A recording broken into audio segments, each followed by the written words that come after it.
8 de la mañana con 31 minutos, 8 con 31 minutos. Saludamos a esta hora al señor Leopoldo Ocampo, presidente de la Cámara de la Construcción, que se encuentra con nosotros vía telemática. ¿Cómo está, señor Ocampo? Buenos días, bienvenido.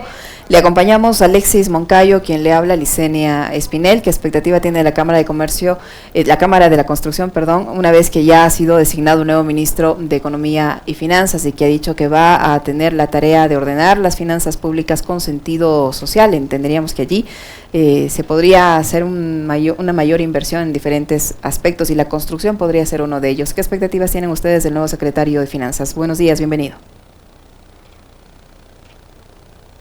Encienda su micrófono, por favor, señor Ocampo. Muy buenos días, Licenia. Qué honor el poder compartir aquí en tan prestigiosa emisora. Y sí, nosotros estamos viendo todavía con bastante expectativa el hecho de que se pueda reorganizar los fondos de las finanzas públicas en beneficio de un sector que ya es sabido por todos, generador de manera inmediata de empleo, el que se pueda armar un círculo económico en cuanto a una obra para poder dignificar a las personas, para poder masificar esas fuentes de empleo, generar este círculo económico y todos en su momento pagamos en su conjunto impuestos. Y ahí la importancia de invertir en un sector de tanta contracción, que a raíz del año 2015 hemos tenido una caída abrumadora. El COVID ayudó a tocar fondo, y qué decir, estas últimas paralizaciones no nos han abonado para nada el poder reactivarnos. Lo poco que se ha visto en una reactivación es el sector inmobiliario, pero a su propia cuenta, riesgo y recursos, porque ha sido el sector privado el que le ha querido seguir apostando a este querido país. No así la obra pública. La obra pública ha sido casi nula. El hablar de 625 millones de dólares para obra pública, es decir, casi nada. Solo un ministerio debe a 3 empresas constructoras un monto superior a ello.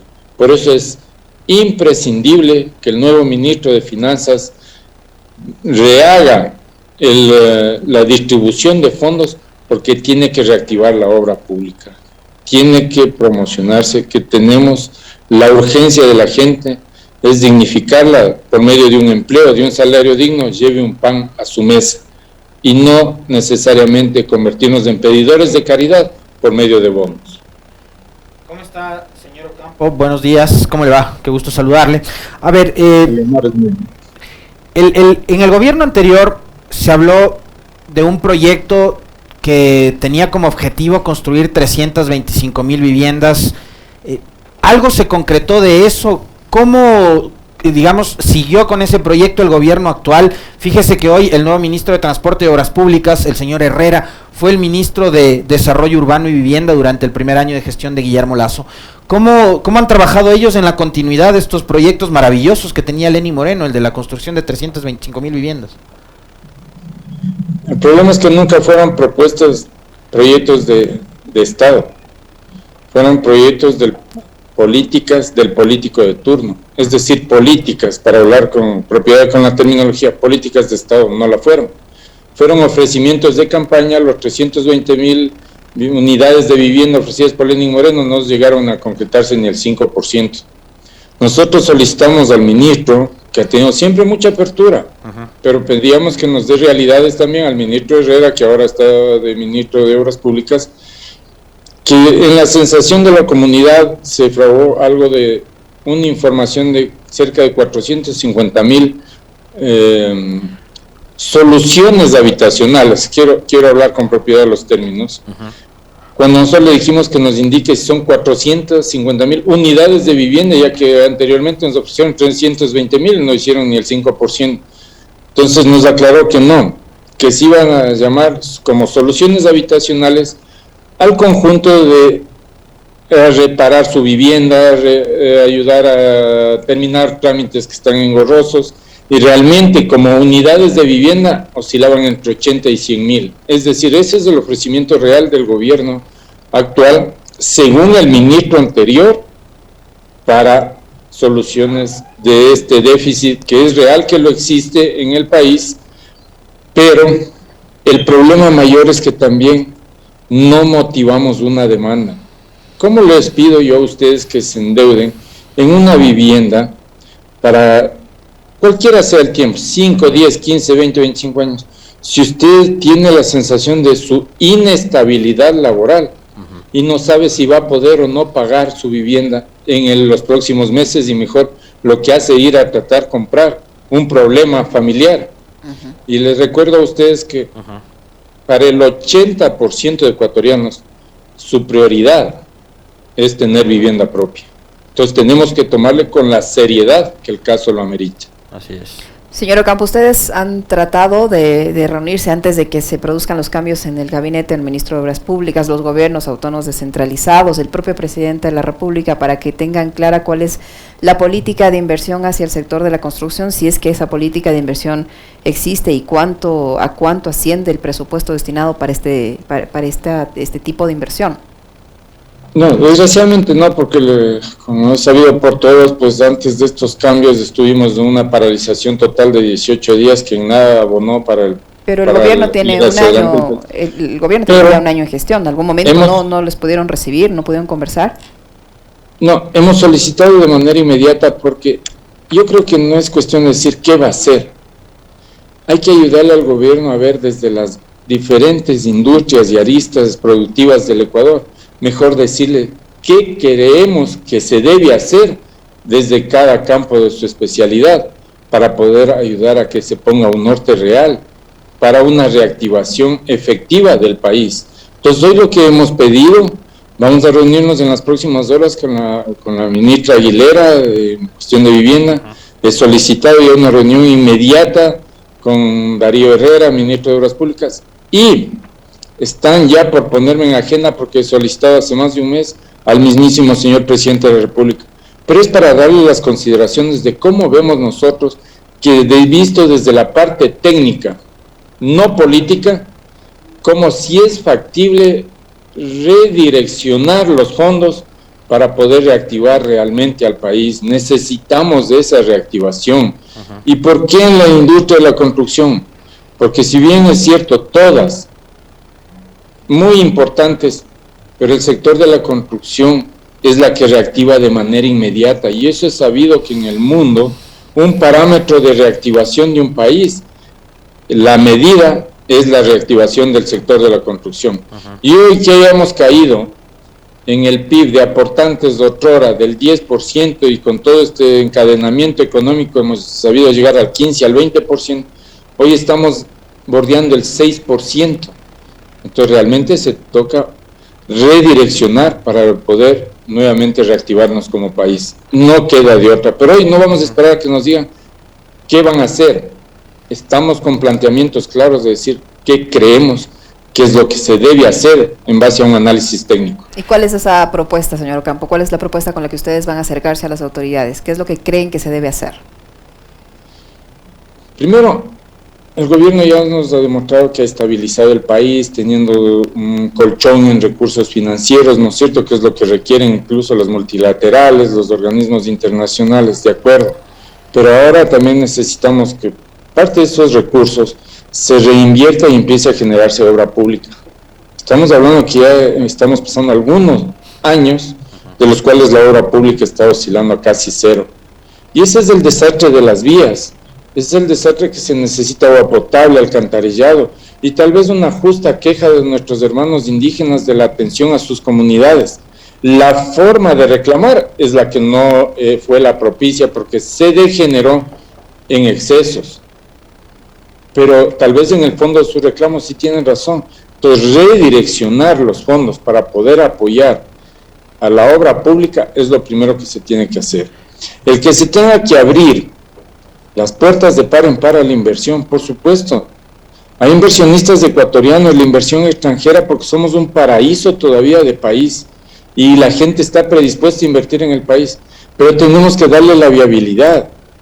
Y ahí sí, para nada nosotros compaginamos con el tema de una asamblea tan polarizada que cuando se presentó un proyecto de atracción de inversiones, no lo trataron de una manera técnica, ni siquiera lo leyeron, la trataron de una manera politiquera, y lo que dijeron es no sirve, y al traste. Cambien lo que haya que cambiar, pero necesitamos de la normativa para viabilizar. Entonces tiene que ser un conjunto de voluntades que haga que el país salga adelante. Si nos rasgamos las vestiduras, sino que queremos atender a los sectores más contraídos en el tema económico, pues tenemos que dar nuestra muestra que sí realmente queremos apostarle ahí.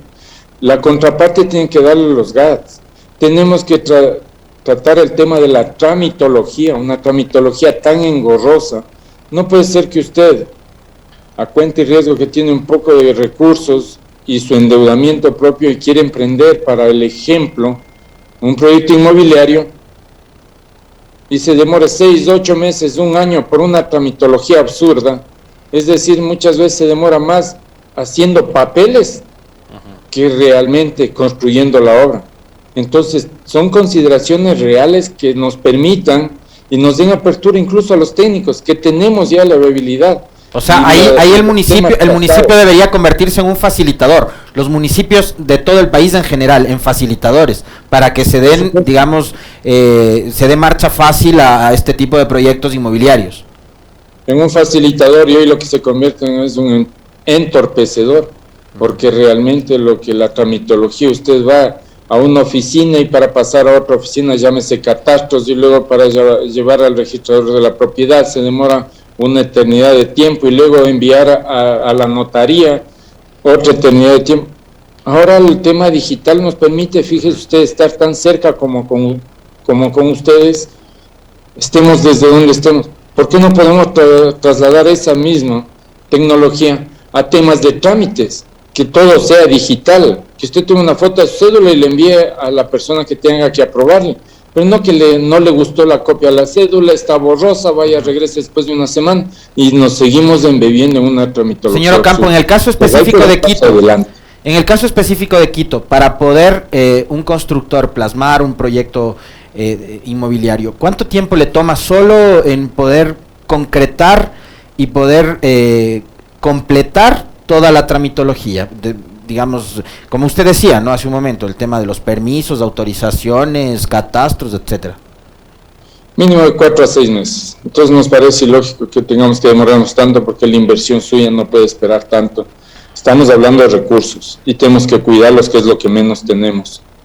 Otro tema para invertir, ustedes decían de propuestas. Tenemos dado hace 2 años y vamos a moverlo nuevamente en la asamblea, que ahora sí sean sensatos y traten los temas que necesitamos. Hace 2 años nosotros te hemos presentado como Cámara de la Industria de la Construcción una propuesta a una reforma integral a la mala dada ley de contratación pública que la tenemos vigente. Esta ley de contratación pública abona a cualquier cosa menos a una democratización en la contratación. Entonces ya está planteado en la asamblea, se ha hablado mucho, está trillado, pero ahora sí vamos a abanderar a que esto se trate realmente en el pleno de la asamblea, porque tiene que dinamizarse. La normativa es importante para poder desarrollar el país. Entonces, ahí es donde cada uno desde nuestros espacios tenemos que aportar para desarrollar este querido país. Señor Ocampo, ¿cómo está el tema del empleo en el sector de la construcción? De enero a julio, que estamos ya, se ha retrocedido en cuanto a la generación de empleo. ¿En qué margen? ¿Cuántas personas están al momento empleadas en el sector de la construcción y cuántas han perdido su empleo? Técnicamente nosotros hemos visto que se ha perdido en estos meses cerca de 90,000 plazas de empleo. Nosotros tenemos alrededor de 325,000 empleos dentro de la informalidad, que es lo que se dejó sin trabajo en estos 18 días, porque el tema de la informalidad ocurre en todo el ámbito del sector de la construcción, y día que usted no trabaja, día que no come, así de simple. En cuanto a empleos formales, nosotros tenemos cerca de 200,000 plazas de empleo. Entonces, de todas maneras, de eso se subvenciona, absorbe el empleador, en una época que no le permiten trabajar porque no pueden ni llegar a su sitio de la obra o no hay abastecimiento de materiales.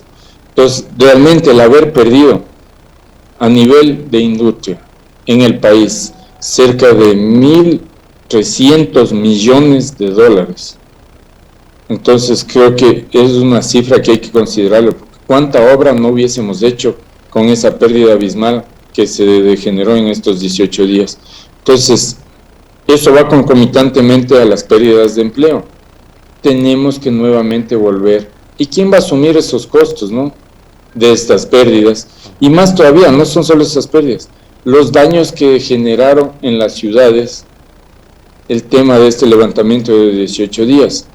Ahora, ¿quién rehace y quién absorbe esos costos? Lo absorbemos todos, porque el tema que los bienes públicos es de todos y no es de nadie, pero terminamos pagando todos. Entonces, esa es una cuantificación que en los próximos días también vamos a tener y vamos a ver cuánto daño nos hace el que nos paralicemos en vez de tener la sensatez de que no pasen 18 días.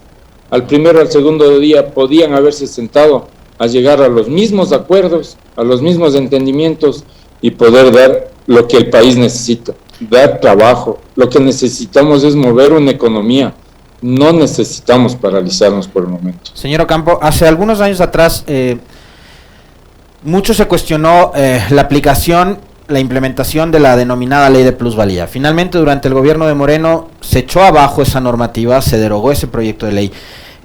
¿Cuánto aportó eso, cuánto ayudó eso para la dinamización del sector inmobiliario? Bueno, lo que pasa es que todo iba en un encadenamiento, ¿no?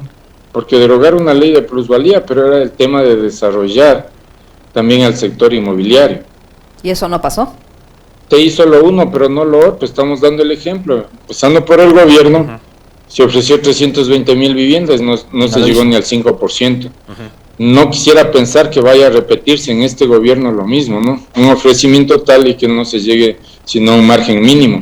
Por eso requerimos que hoy, que todavía tienen suficiente tiempo para reorganizar las cosas del gobierno de Guillermo Lasso, conversar directamente con los actores, pero repito, ya no para decirles que nos cuenten qué es lo que van a hacer, para ir a dar nuestras consideraciones de qué es lo que creemos que se debe hacer para poder repotencializar y reactivar realmente al país. Ahora, usted decía hace un momento algo que es súper importante y es, claro, para que exista esta reactivación tiene que haber confianza, ¿no? Y de parte, por ejemplo, de un ciudadano, de un joven profesional, la confianza de que no me van a botar del cargo, ¿no? Por ejemplo, de que tengo estabilidad, ya sea en el sector público o en el sector privado, y me endeudo. Ahora, el nivel de endeudamiento con las tasas de interés que hay en el mercado también se convierte en una suerte como de impedimento, ¿no? ¿Cómo está eso también, ¿no? El acceso a crédito para vivienda, lo que venía siendo interesantemente el BIES, por ejemplo, y que se convirtió en una suerte de competidor muy, muy importante para la banca comercial, que también empezó a generar productos para beneficiar a sus cuentaahorristas y puedan sacar créditos hipotecarios. Pero ¿cuánto también eso perjudica a la hora de que los ciudadanos se arriesguen a sacar un crédito tomando en cuenta las altas tasas de interés? Mejor al contrario. Fíjese usted, tener una tasa del 4.99% todavía vigente para poder acceder a un crédito hipotecario es una tasa que difícilmente podamos repetirla. El problema no queda en la oferta, porque oferta la tenemos todavía. En una época de contracción, la tenemos la oferta. A pesar de que hay una demanda muy alta todavía, pero ¿cómo movemos la demanda? El problema vuelve a radicar en ello. Hay que motivar a una demanda para que la oferta se pueda incrementar. Una tasa del 4.99 es muy atractiva, mejor. No se va a volver a repetir en el país. Tenemos que aprovechar de esa tasa para que la gente se endeude a un menor costo por esa misma tasa. Lo que necesitamos es justamente dentro de una normativa, sumado a una tramitología, sumado a una oferta que le existe de todo nivel, vivienda desde interés social hasta todo nivel de bolsillo, pues tenemos que mover esa demanda. ¿Pero cómo movemos la demanda? Lo que usted me acabó de indicar. Tenemos que generar confianza, que eso es lo que todavía no lo tenemos, porque si tenemos una inseguridad jurídica, y hemos notado en los días que nos precedieron, una inseguridad política total, entonces, ¿cómo generamos confianza en el país? Y todos, desde nuestras trincheras, tenemos que ayudar a abonar que este es un país maravilloso, este es un país de oportunidades. No dejemos que nos dividan, como quedó tal vez en la sensación, los cholos contra los mestizos, contra los negros, el empezar a hablar de clases sociales. No, todos somos ecuatorianos y tenemos que cambiar ese sentimiento de divisionismo, sino mejor de unidad, de ser un solo país, de ir hacia adelante todos. Solo generando confianza podemos reactivarnos todos, los unos a favor de los otros, y no como tal vez casi se trató de hacer, los unos en contra de los otros. Señor Ocampo, el tema de la confianza, de la estabilidad, de la generación de empleo, de la inversión, hay que sumarle también el tema de los precios de las construcciones. Si bien es cierto, el sueño fundamental de un ser humano, de una familia, es tener vivienda propia, a veces ese sueño se ve inalcanzado, no sé, se ve imposible de alcanzar por los elevados costos que tienen las viviendas. Usted hablaba de vivienda de interés social y que hay para todos los costos. ¿Quién controla los precios? Porque al parecer en algunos casos, no sé si en todos, vemos planes de vivienda con precios disparados, como que no estuviésemos saliendo recién de una pandemia, como que mucha gente no hubiera perdido su empleo, no tuviera su salario reducido. Con ese tipo de situaciones es prácticamente imposible que una persona acceda a una vivienda. ¿Quién controla los precios y en base a qué criterios ponen los precios de las construcciones, de las viviendas, desde las unidades habitacionales hasta las viviendas de interés social y ni de qué hablar de viviendas para clase media o de personas de un poder adquisitivo un poco más grande? Los precios por su naturaleza siempre son controlados en el mercado por la oferta y la demanda. Pero sin embargo de ello los constructores en su gran mayoría mejor han considerado, viendo que no tenemos una motivación a esa demanda, es decir, a los compradores, incluso han permitido reducir costos a lo máximo que se le permita su proyección, su presupuesto de la obra o de su vivienda, para poder acceder a esa demanda. Pero también, que usted decía, hay oferta para todo nivel de bolsillo, porque depende de su economía para que usted pueda acceder a una vivienda de 42 metros, que consideramos que es lo mínimo que puede ser dignamente una familia. Usted puede considerar de ahí para arriba los metrajes que su bolsillo le alcance y hay oferta para todo ese bolsillo. Entonces, también, si usted desea con acabados de lujo, importados de primera, con acabados de término medio, con acabados nacionales, pues ya depende también del alcance justamente y del nivel que pueda tener la economía del comprador. A eso me refiero, que por oferta la existe para todo bolsillo. No se puede hablar que hay un encarecimiento de costos, mejor al contrario. Incluso estas subidas que ha habido de acero, de cemento, por temas internacionales, no son por temas nacionales, eso tenemos claro, pues nosotros consideramos que incluso hasta eso ha sabido absorber el mismo constructor, por justamente evitar que los precios se disparen en el precio final de la vivienda. Hay una oferta para todo alcance del bolsillo. ¿Cómo está en Quito el sector inmobiliario a partir de la salida del aeropuerto de la zona norte hacia Tababela? Ahí se generaron muchas expectativas con respecto del desarrollo inmobiliario que podía tener la capital, sobre todo en las zonas de los alrededores del antiguo aeropuerto. ¿Qué ha pasado en la capital con respecto a esto? Lo que pasa es que no hay una planificación real. Han habido muchos ofrecimientos, se han lanzado al viento muchas proyecciones de querer hacer algo, que ya no tenemos la prohibición de trabajar en altura por el tema mismo de que ya no esté el aeropuerto allí, pero realmente una planificación de qué se debe hacer con un sector que se puede justamente reactivar una economía por medio de construcciones verticales, es decir, irnos hacia arriba, porque Quito ya no da para más, ya no tiene a dónde irse, ¿no? Ya al oriente y occidente ya no tenemos polos de expansión. Tenemos ya la vía oriental al un lado, la vía occidental y la franja de seguridad, que también es un cierto albur, porque ya hay poco bosque en las laderas del Pichincha, pero lo poco que tenemos hay que cuidarlo. Entonces sí, lo único que nos queda es subir como en las grandes metrópolis. Quito está pasando ya de los 3 millones de habitantes y seguimos teniendo migrantes de todo el país porque le ven como la panacea el regresar a Quito, cuando no es verdad, porque deberíamos concentrar también nuestros esfuerzos en hablar de vivienda en los sectores rurales. Que la gente no se motiva a venir a las grandes ciudades porque ven, y cuando ya están aquí se encuentran con otra triste realidad, que no es que ya llegaron y tuvieron trabajo, porque está convulsionado el tema laboral también en las grandes ciudades, y mejor en el campo será otro polo de desarrollo. Pero tiene que partir de planificaciones y de propuestas reales que se debe hacer. No estamos muy de acuerdo con la premisa de que había viviendas que querían promocionarse o que sean regaladas, especialmente para el sector rural.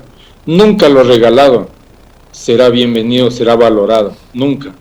Mejor enseñémosles a pescar y no los demos los pescados. Eso dice en la Biblia.